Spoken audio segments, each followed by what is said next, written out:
Chapter 18 of The Boy at the Back of the Class. Now, so I'm going to summarize the beginning of chapter 18, but it's interesting because it's called Stan the Taxi Man. So the beginning is when they're really excited and they get up super early, all the four of them, and they meet at the bus stop. But Tom and the narrator are really uncomfortable because they've got their good clothes on and then their school uniforms over top. So they feel really uncomfortable, and they're also worried that people might get suspicious of them. Anyway, Mum doesn't even notice when he leaves the house. She just says goodbye. She's tired. Remember, she works a lot of jobs. And when they get to the bus stop, they meet the other two, and then the other two get their bus, go to school.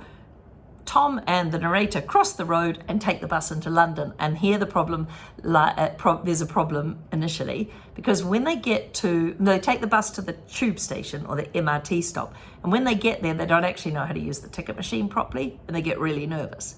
And a lady says, they type in Buckingham Palace, but they spell it B-U-K, and then K-I-N-G, and then ham.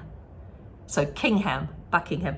Anyway, this lady says, do you need any help? Because there's a big long line, so she's probably thinking, I'll help you so we can hurry up and I can get my ticket. Anyway, she types it in for them. It's not Buckingham Palace. I think it's probably Green Park, the station near Buckingham Palace. And they put their money in, the tickets pop out, and off they go. So it's really busy though, because they're going in the morning, first thing in the morning. And they're, full of commuters going to work, and they're really in a hurry, or they don't want to be annoyed by a little kid. They want to get to work on time. It was so full of people that I was afraid it wouldn't be able to get on the train. I've never seen so many people squashed together. But when the train came, everyone flooded onto one, like a giant wave, and it kind of pushed us with it. If any of you have been to concerts, it feels a bit like that. Tom grabbed hold of my arm and I grabbed him, and we soon found ourselves pressed like sandwich filling between lots of people, all busy looking at their phones and listening to music. This is good, said Tom, his face squashed up against the large belly. I tried to nod, but someone's book was touching my head. I forgot to tell you that when they left the bus stop, left the other two, they made sure they all had the plan to what they were going to tell the teachers, and that was that both mums, Tom's and the narrator's mums, had said to pass on a message that they were sick and they would be back at school tomorrow. So that might become an important point. We watched lots of stations pass by and looked at all the different people getting on and off, and finally we heard the driver announce King's Cross. That was the station they were going to get to first.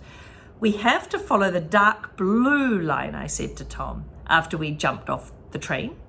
We followed the signs to Piccadilly line, so they had to change trains, and got on another train.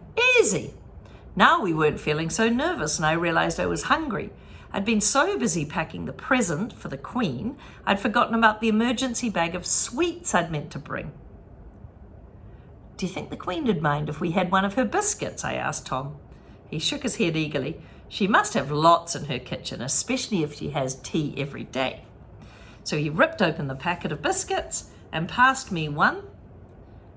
It was the most delicious biscuit I've ever had, probably because I knew it was meant to be eaten by the Queen. We had another biscuit on the train, and after a few minutes, the lady announced the next station is Green Park. I was right. Please alight here for the Jubilee and Victoria lines. So in Singapore, where I'm reading this, we have things like the Circle line or the East-West line or the North-South line. But in the UK or in London, they called them things like the Jubilee line or the Victoria line.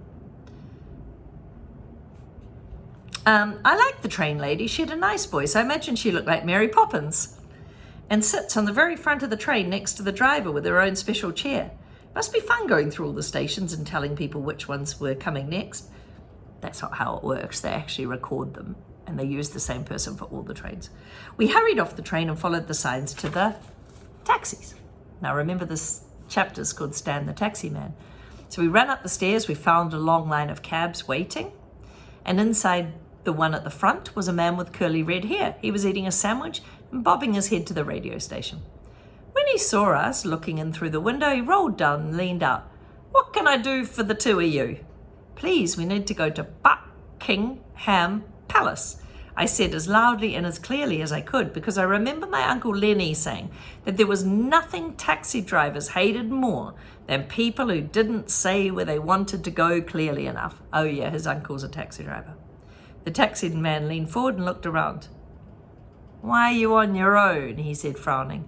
We're meeting our teacher there. We're on a trip and we got separated from our class, and our teacher said that if anyone got lost, we had to meet the class there, said Tom, all in a rush.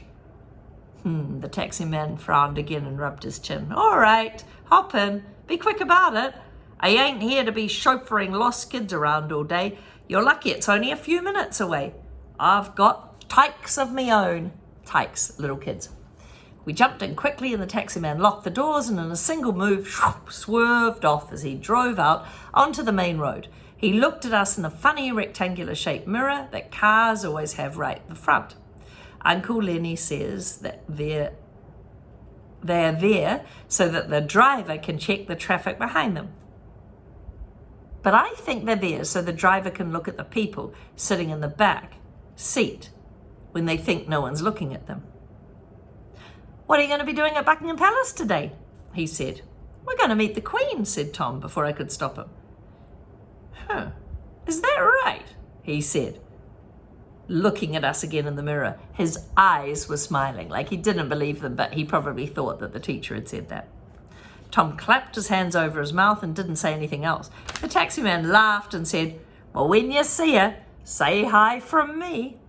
After a few minutes, the taxi came to a stop in the traffic and the taxi man looked at his watch. They'll be doing the changing of the guards soon. You'll have to walk from here, I'm afraid. He turned around to look at us and pointed to his right. See those arches there? Just walk under them and keep going straight down that big red road, okay? Because one of the roads leading up to Buckingham Palace is coloured red. The palace is right at the end, past the water fountain. Tom nodded and looked out. Tom nodded and took out the exact money and said, it said on the meter. The taxi man shook his head and said, don't worry, this one's on me. That means you don't have to pay. If you say that's on me, it means you don't have to pay. Just tell your teacher to be more careful with her class next time, will you? Thanks, said Tom as we jumped out. You're the best taxi driver ever. The taxi man drove off laughing. I like London taxi drivers, said Tom, taking out another 2 of the Queen's biscuits and stuffing them in his mouth. They're better here than the New York ones. She's trying to make a London accent. So do I said, watching as the taxi disappeared out of sight. Okay, so they're there now. What are they going to do next? And are they going to get in trouble for not being at school? Are their parents going to find out? This is called, next chapter, The Queen's Palace.